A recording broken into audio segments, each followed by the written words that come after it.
The mid to late 1990s were an incredible time to be a LEGO fan. Every year, the company rolled out all new original themes and sub-themes, created timeless classics, instant hits, and engaged our childhood imaginations unlike any other toy in the toy aisle. If you were a fan of castle, space, or town, LEGO had you covered. But if you craved a new kind of adventure, all you had to do was pick up the latest issue of Mania magazine and take your pick. Aqua Zone, Adventurers, Rock Raiders, and Time Cruisers. These themes and many more breathed new life into our collections, expanded the map of possibilities, and gave us new frontiers to discover. But one theme in particular embodied the idea of new frontiers: Western. This now iconic run of sets first graced store shelves in 1996 and would go on to establish itself as a monolith in LEGO's Hall of Fame. So in today's retrospectacle, let's find out why, after all these years, the first Western wave is still a vein of pure gold in the mountain of LEGO history. Welcome to Trick Bricks.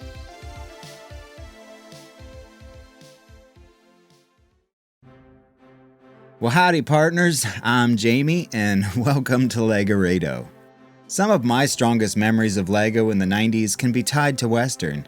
When these sets came out, they were so fresh and unique, unlike any other theme we'd seen up to that point. And while LEGO had touched upon the Old West as far back as 1964, and even had a few decently sized offerings in the 70s, this was the first time we got a cohesive range of realistic sets featuring proper minifigures.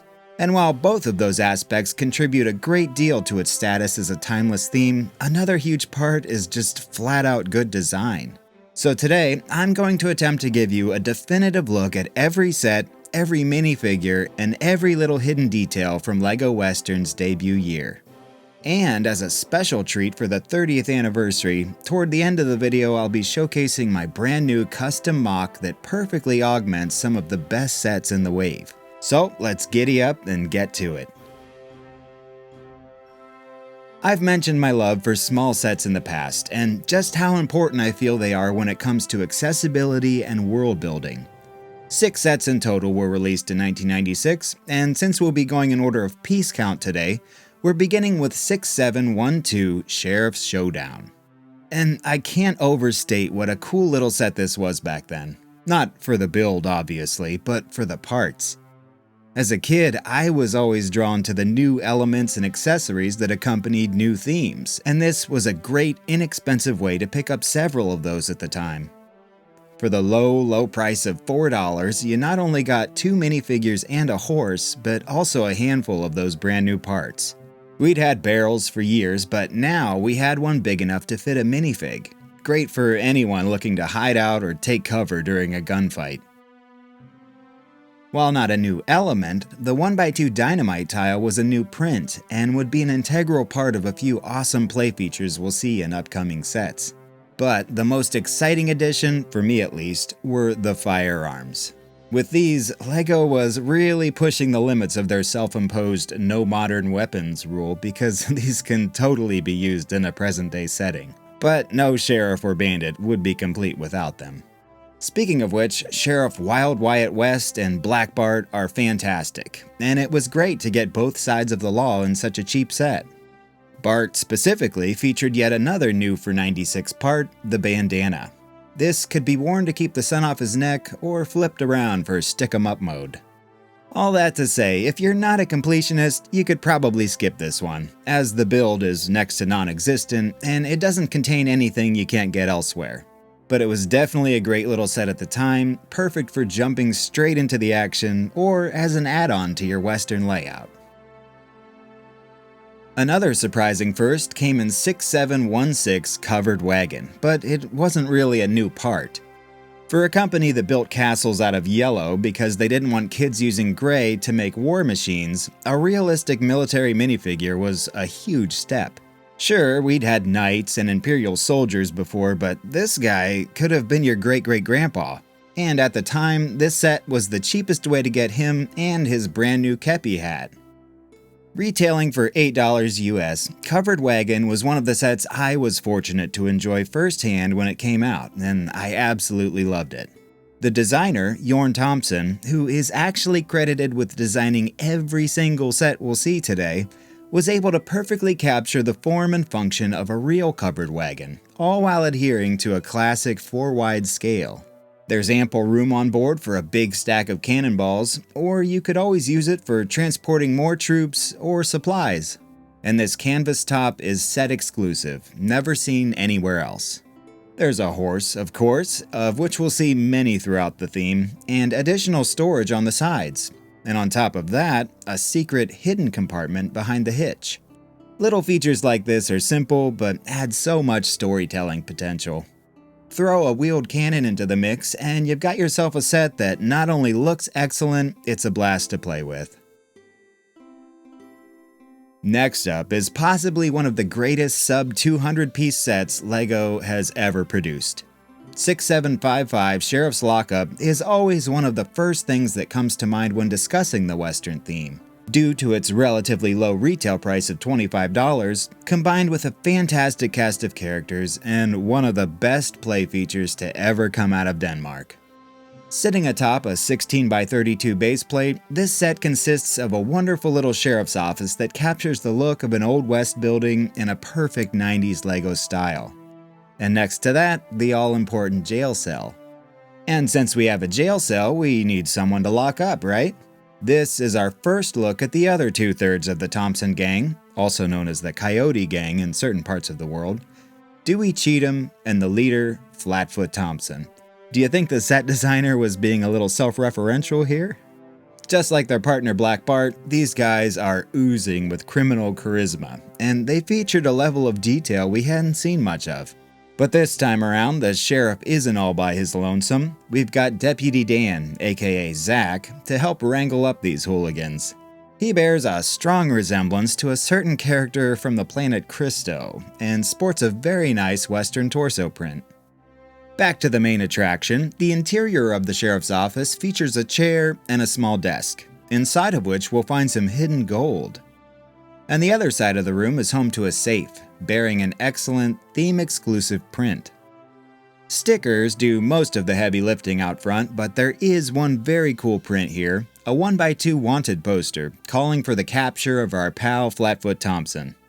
And when he's finally captured, this will no doubt be his home for a while. The jail cell is even more sparse than the office, but it makes up for that by housing that awesome play feature I mentioned. Dewey Cheatham comes along with his dynamite, shoves it into the wall, and the entire side of the cell is completely blown away. This is the perfect play feature in my mind, because not only does it work well and can be repeated over and over, but it's also incredibly thematic. And it was so good it gets implemented 2 more times in this wave. And I'd be remiss if I didn't call out one of the most impactful contributions the Western theme gave to LEGO builders: the Palisade bricks. Combined, these 2 parts would be used in nearly 2,000 sets, and counting, but they got their start right here.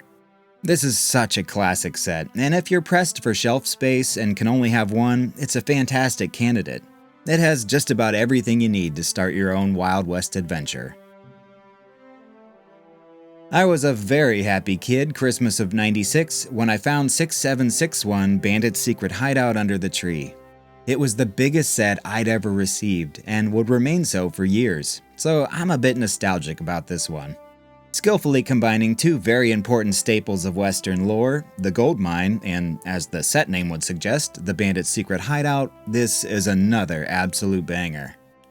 Retailing for $40 and boasting 250 whole pieces, it sits atop a set-exclusive baseplate and is packed with awesome minifigures, excellent elements, and some fantastic play features.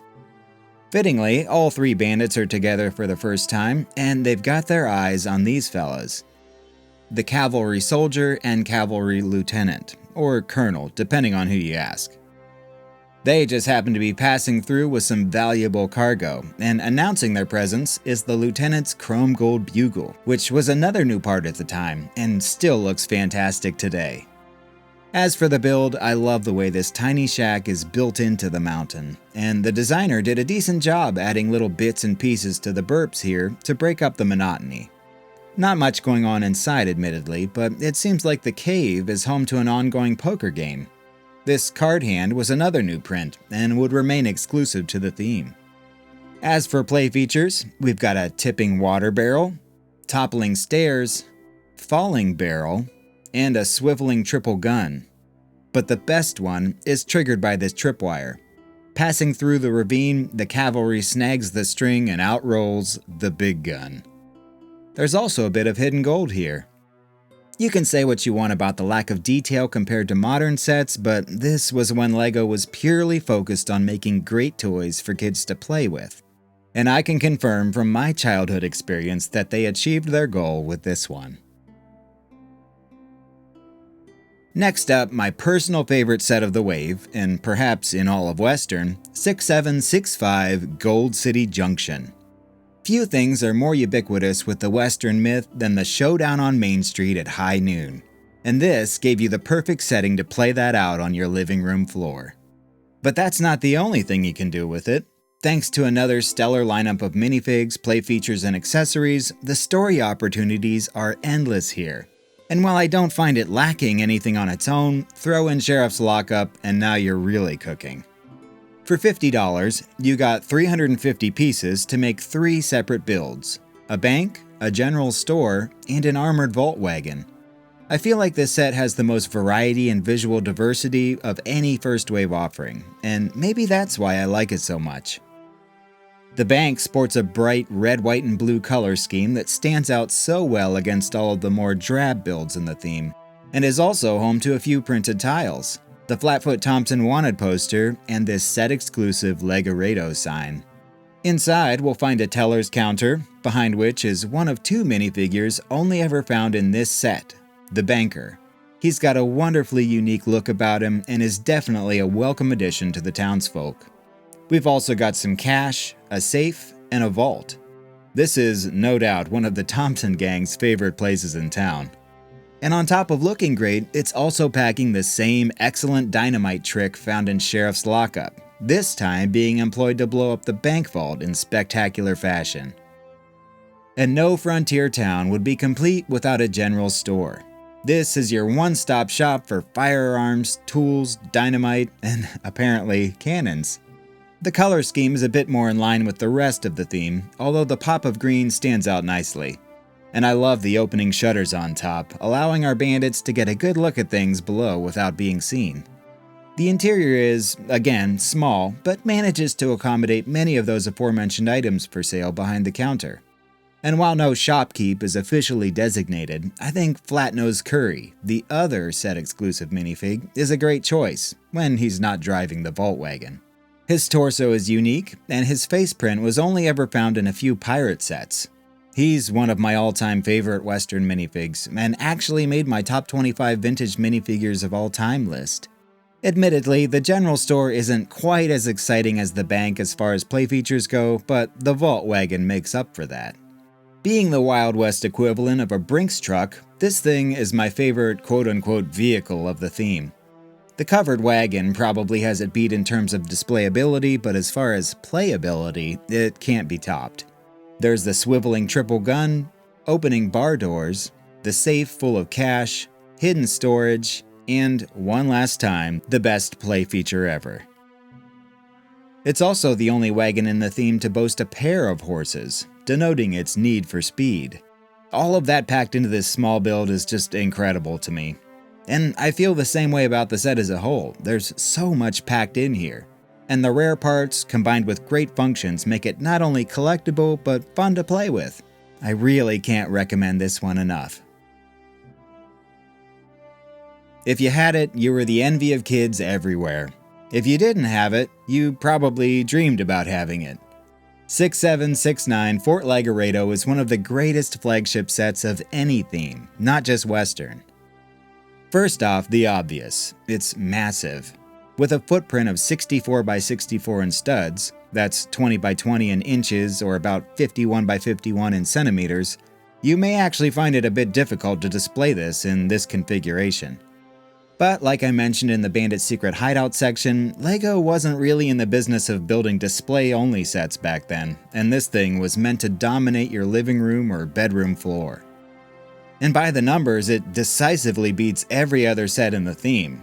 It was the most expensive at a whopping $85. It had more pieces than any other Western set, 687, and its 10 minifigures was also the high water mark. I'd hate to know how much time I spend drooling over this thing in the catalogs. These red roofs and twin guard towers just drew me in, not to mention having an army of cavalry figures. Size aside, the other standout features include a horse-drawn cannon cart, locking gates, hidden treasure, hidden weapons, a huge jail cell, and best of all, a booby-trapped poker game. Oh, and some more hidden gold for good measure. And there's so much room here for incorporating other sets from the theme or adding your own details. Of the 10 minifigs, only one was exclusive at the time, and depending on the source, he's either a colonel or a general. Either way, he gets a character-exclusive torso and hat, and shares his face print with the one and only Rob N. Hood. Thankfully, he would get a re-release the following year in a much cheaper set. If you are planning on displaying this on standard shelves, that can be achieved by reconfiguring the walls into a straight line, as they're each only held together by one brick. The word iconic gets thrown around a lot, but I truly feel like that's the best word to use for this thing, and it would definitely rank high on my all-time greatest sets list. That said, it can be pretty expensive to acquire, but just like with the Galaxy Explorer or the Black Seas Barracuda, having this almost feels like owning a little piece of LEGO history to me. It feels grand and magnificent, just slightly less than too much, and I'd like to see it get some love from LEGO in the form of an Icons release someday. It deserves that. So as you see, there were 6 sets made available in 1996, but that's far too few in my opinion. I would have especially liked to have seen more additions to Gold City Junction. Well, one of the things that makes LEGO so great is the ability to realize just about anything we can imagine. So I did just that. In celebration of the 30th anniversary of LEGO Western, I present to you the Gold City Saloon and Blue Blossom Hotel. Although there was one in the 1970s set, we'd never get a saloon in the 90s theme. And it's always such a big part of Wild West lore, so I wanted to build my own for years. Now we've got a place for those all-important poker games, bar fights, and showdown challenges. Another thing I always felt was missing from the theme was a stagecoach for the Thompson gang to hold up. This one can carry 2 passengers, a driver, some luggage, and is pulled along by a team of 4 horses. If they manage to evade getting rolled by the bandits, our weary travelers can get some rest at the hotel. A necessary staple of any Western town, this place is a temporary home for well-to-do folks traveling through, offering them a cozy night's sleep and a warm meal. I tried to keep these as close to the build style of the official sets as possible, going so far as to even place stickers over multiple bricks, which, in my eyes, was a terrible practice by LEGO at the time. I don't have instructions for these yet, but let me know if you're interested. I definitely plan on doing a more in-depth video about expanding Gold City Junction and the Western Wave as a whole with custom builds in the future, so I'll leave it at that for now. But I had an absolute blast using this classic style to imagine what could have been, and I hope you enjoyed seeing them. If you didn't grow up with these, they may look quaint and simple, but at the time, these were a gateway to a whole new adventure. They sparked our imaginations with 1,000 possible stories and scenarios, while introducing many new parts and showing us build techniques and play features like we'd never seen before. I recently did an interview for the podcast Clutch Power, and Eric, the host, asked if I thought we'd ever see another Western theme. And honestly, no, I don't. Not because it couldn't work, not because people wouldn't love it, but because LEGO today is not the same company it was in 1996. Back then, LEGO took risks, big ones. Entire worlds were invented from nothing but imagination. No built-in fan base, no movie tie-in, no safety net. Just designers sitting at desks asking, what if? The Western theme wasn't backed by a film. It didn't need an app, and it wasn't launched alongside a TV series. It existed because someone inside LEGO believed kids would want to explore the frontier. Today, that kind of leap feels rare. Look at the shelves now. Literally 80% of system-based sets are anchored to something external. A movie, a show, a game, a brand with decades of recognition behind it. And half of LEGO's original themes are supported by media ecosystems designed to guarantee traction. From a business standpoint, it makes total sense. It's safer, more predictable. But that safety has come at a huge creative cost. In the 90s, LEGO used 100% of its imagination. The characters were theirs, the settings were theirs, the risks were theirs. If a theme failed, it failed on its own merit. If it succeeded, it became a legend. Western returned briefly in a way in 2013 with the release of The Lone Ranger, and the sets were genuinely excellent. But they were tethered to a film, and when that film bombed, the theme disappeared with it. That's another pitfall of licensing. It doesn't matter how good the sets are if the source material doesn't succeed. LEGO is a fundamentally different company than it was 30 years ago, indisputably. Back then, they introduced ideas to kids. Today, much more often than not, it adapts itself to ideas kids already know. They're stacking licenses like we used to stack bricks. And if that's your thing, I'm genuinely happy for you. There's never been a better time to love things that look like LEGO. To build sets based on stories you already know, with characters you already know, and designs you already know.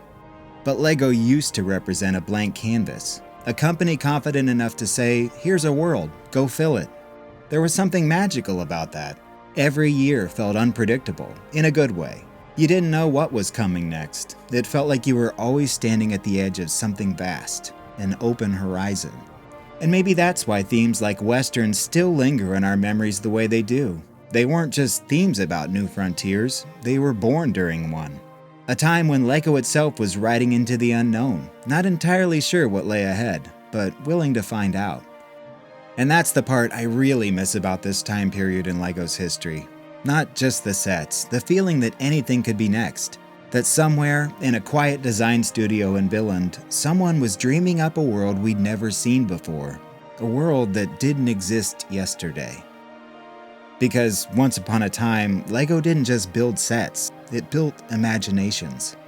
And for a brief, golden moment at the turn of the century, the horizon felt endless. But I'd love to hear what you think. Did you grow up with these? Discover them after the fact? What sets do you wish they had made? Feel free to sound off in the comments. While you're at it, if you haven't already, I'd appreciate a like, hype, and a follow. I've reviewed each of these sets separately in greater detail, so if you've got a hankering for more Western, check out the playlist linked in the description. And a big shout out to these folks scrolling by. They're the steam in this locomotive, and it's all thanks to them that this video exists. But that's all I've got for you today. I'll be back again soon, but until then, this has been Jamie for Trick Bricks. As always, take care and play well.